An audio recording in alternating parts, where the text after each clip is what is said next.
Assalamualaikum warahmatullahi wabarakatuh. Bismillahirrahmanirrahim. Asyhadu an la ilaha illallah, asyhadu anna Muhammadar Rasulullah. Allahumma shalli ala sayyidina Muhammad wa ala sayyidina Muhammad. Rabbi shrah li sadri wa yassir li amri wahlul 'uqdatam min lisani yafqahu qawli, amma ba'du. Bismillah, ujian anakku kelas 11. Alhamdulillah. MAN Sidoarjo. Semoga kita diberi kesehatan dan semoga kita pada pagi hari ini bisa dapat barokahnya dari pembelajaran sejarah kebudayaan Islam kelas 11. Al-Fatihah. Tak lupa juga kita berdoa sebelum belajar. Bismillahirrahmanirrahim. Raditu billahi robba bil islami dina wa Muhammadin nabiyya wa rasulah. Rabbi zidni ilma warzuqni fahma waj'alni minal muslimin, amin ya rabbal alamin. Ya, ini materi kemarin pada pertemuan kelima. Ya, pertemuan kelima Pak Akbar memberikan PDF, yaitu jurnal ini buatan dari temannya Pak Akbar, pasca sarjana. Beliau Taufik Rahman.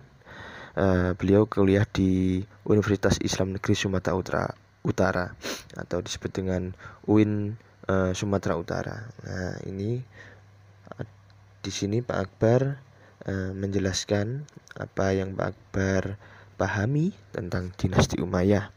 Ya, dinasti Umayyah atau Bani Umayyah ini bisa dilihat dari 3 fase, yaitu yang pertama fase terbentuk, yang kedua kejayaan, dan yang ketiga kemunduran.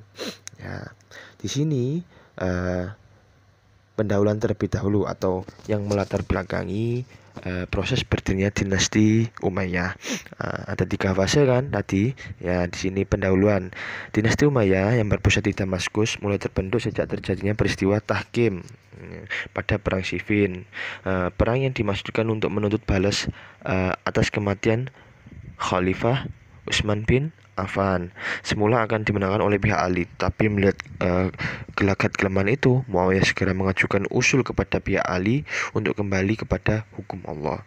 Dalam peristiwa Tahkim itu, Ali telah terperdaya oleh taktik dan siasat Muawiyah yang pada akhirnya ia mengalami kekalahan secara politis. Sementara itu Muawiyah mendapat kesempatan untuk mengangkat dirinya sebagai khalifah sekaligus raja. Nah, di sini dinasti Umayyah pada paragraf kedua itu, dinasti Umayyah selalu dibedakan menjadi 2. Yang pertama, dinasti Umayyah yang didirikan oleh Muawiyah ibnu bin Sufyan yang berpusat di Damaskus atau Syria.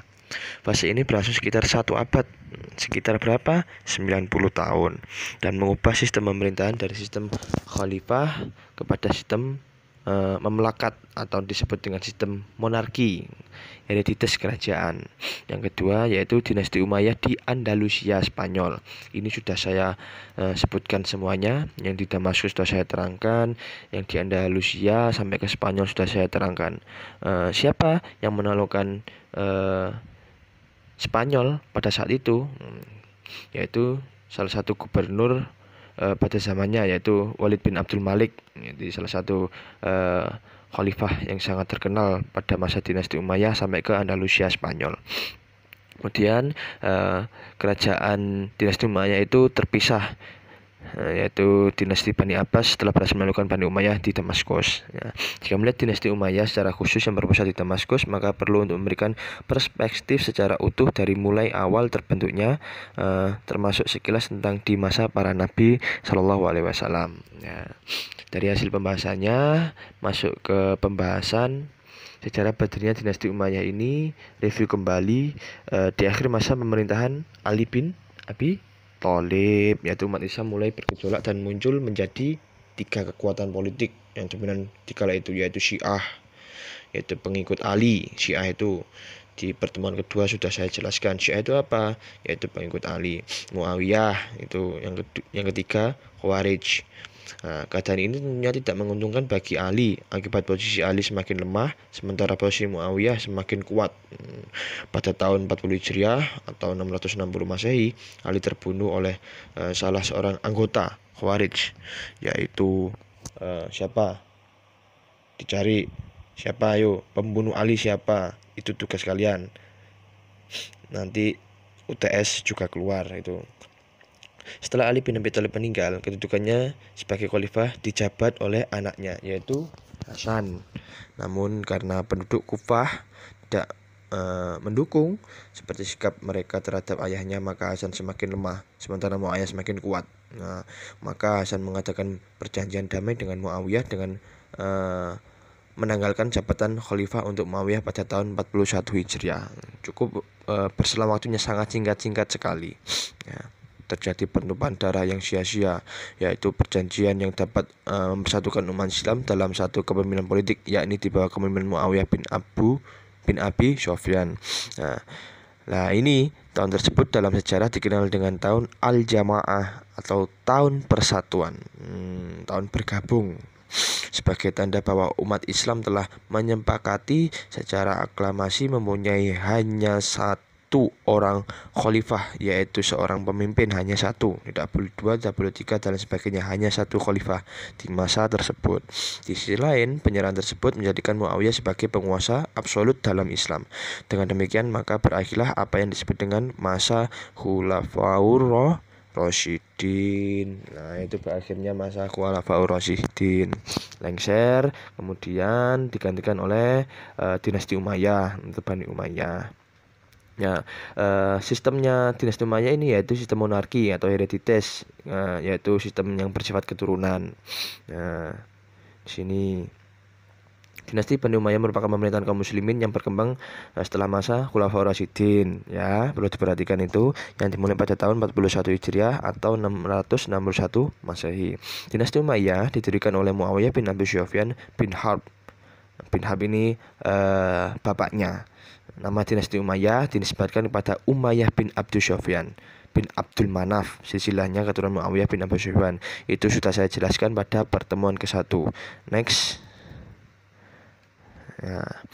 Siapakah pendiri pertama dinasti Umayyah? Bagaimana jawabnya? Yaitu Muawiyah bin Abi Sufyan. Bani Umayyah di masa pra-Islam.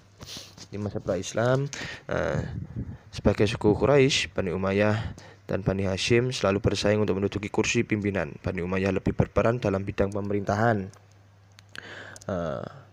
dan perdagangan. Dengan demikian, mereka lebih banyak menguasai dari sisi perekonomiannya, dari segi kekayaannya juga menguasai sekali dinasti Umayyah ini. Nah, ketika agama Islam mulai berkembang dan mendapatkan pengikut, Bani Umayyah merasa bahwa kekuasaan dan perekonomiannya terancam. Dengan demikian, Bani Umayyah menjadi penentang utama terhadap perjuangan Muhammad SAW atau Bani Hashim. Abu Sufyan bin Harb adalah salah seorang keturunan Umayyah yang seringkali menjadi jenderal dalam beberapa peperangan melawan pihak Bani Hashim. Setelah Islam menjadi kuat dan dapat merebut Mekah, pihak Abu Sufyan menyerah. Di antara mereka adalah Muawiyah bin Abi Sufyan yang kemudian memeluk Islam sebagai penduduk Mekah lainnya. Itu adalah salah satu sekilas lah tentang kepemimpinan dari sejarah Khalifah Bani Umayyah. Nah, itu review kembali ini. Satu, kepemimpinannya Muawiyah bin Abi Sufyan, itu yang pertama, Khalifah yang pertama. Yang kedua, Yazid bin Muawiyah, ini. Yang ketiga, Muawiyah bin Yazid. Yang keempat, Marwan bin Hakam. Yang kelima, Abdul Malik bin Marwan. Kemudian ini adalah riwayat atau sejarah dari semua pemimpin pada masa dinasti Umayyah. Yang ketujuh, Sulaiman bin Abdul Malik. Yang ke-8, Umar bin Abdul Aziz. Yang ke-9, Yazid bin Abdul Malik. Yang ke-10, Hisham bin Abdul Malik. Yang ke-11, Al-Walid bin Yazid. Nah, banyak sekali sampai kejaya-kejayaannya. Nah, ini adalah faktor-faktor kemunduran dinasti Bani Umayyah. Ini asalnya review aja untuk memperdalam keilmuannya jenengan semuanya, sampean semuanya. Jadi awal mula kemajuan dinasti Umayyah berdirinya asal usul, kemudian setelah itu faktor kebangkitan dinasti Umayyah. Setelah kebangkitan pasti ada fase kemunduran dalam kerajaan, khususnya dinasti yang berbasis monarki. Kekerajaan pasti ada 3 fase ini, yaitu asal usul, kemudian kemajuan, setelah itu kemunduran. 3 fase ini ya. Setelah berkuasa selama 90 tahun, bayangkan dinasti Umayyah itu berkuasa selama 90 tahun, dari turun temurun, anak, cucu, cicit, semua menguasai dunia, terutama di bagian Islam, bagian timur dan juga barat, dan juga sampai ke Spanyol, Eropa juga. Negeri Islam pada saat itu menguasai sekali. Dinasti Umayyah berakhir dengan berikut adalah beberapa faktor yang dominan dalam fase kemunduran dan kehancuran dinasti Bani Umayyah, yaitu munculnya kelompok-kelompok yang merasa tidak puas terhadap pemerintah Bani Umayyah, seperti kelompok Khawarij, Syiah, pengikut Ali, dan kelompok Muslim non-Arab atau Mawali. Tidak adanya ketentuan yang jelas dan tegas tentang sistem pergantian khalifah. Ketiadaan ketentuan menyebabkan terjadinya persaingan yang tidak sehat di kalangan anggota keluarga khalifah. Ketidakmampuan dari para penguasa Bani Umayyah untuk menggalang persatuan dan kesatuan dari pertentangan yang semakin lama semakin meruncing antara etnis suku Arabia utama atau Bani Quraisy dengan suku Arabia Selatan Bani Khawab. Itu sudah saya jelaskan, Bani Quraisy dan Bani Khawab di pertemuan ketiga yang sudah ada sejak sebelum Islam. Sikap hidup yang bermewah-mewahan dan lingkungan keluarga khalifah sehingga mereka yang memegang kekhalifahan berikut tidak mampu memikul beban kenegaraan yang berat. Saking congkaknya, saking borosnya pada waktu kepemimpinannya khalifah tersebut, maka dinasti tersebut semakin jelek di kalangan Islam. Maka nanti datanglah dinasti Abbasiyah yang menyerang dinasti Umayyah pada saat itu.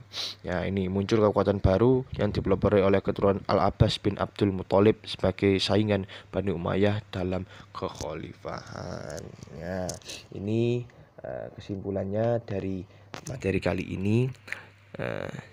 Jika bicara tentang Bani Umayyah, tentu tidak bisa terlepas dari 3 hal yang sangat fundamental, yaitu sejarah terbentuknya, luas usulnya kan, kemudian kemajuan yang dicapai, dan yang ketiga yaitu fase kemundurannya. Tidak bisa dipungkiri dinasti Bani Umayyah telah banyak memberi warna baru dalam sejarah peradaban Islam, seperti yang paling mendasar adalah mengubah sistem pemerintahan Islam dari sistem musyawarah mufakat kepada sistem monarki absolut.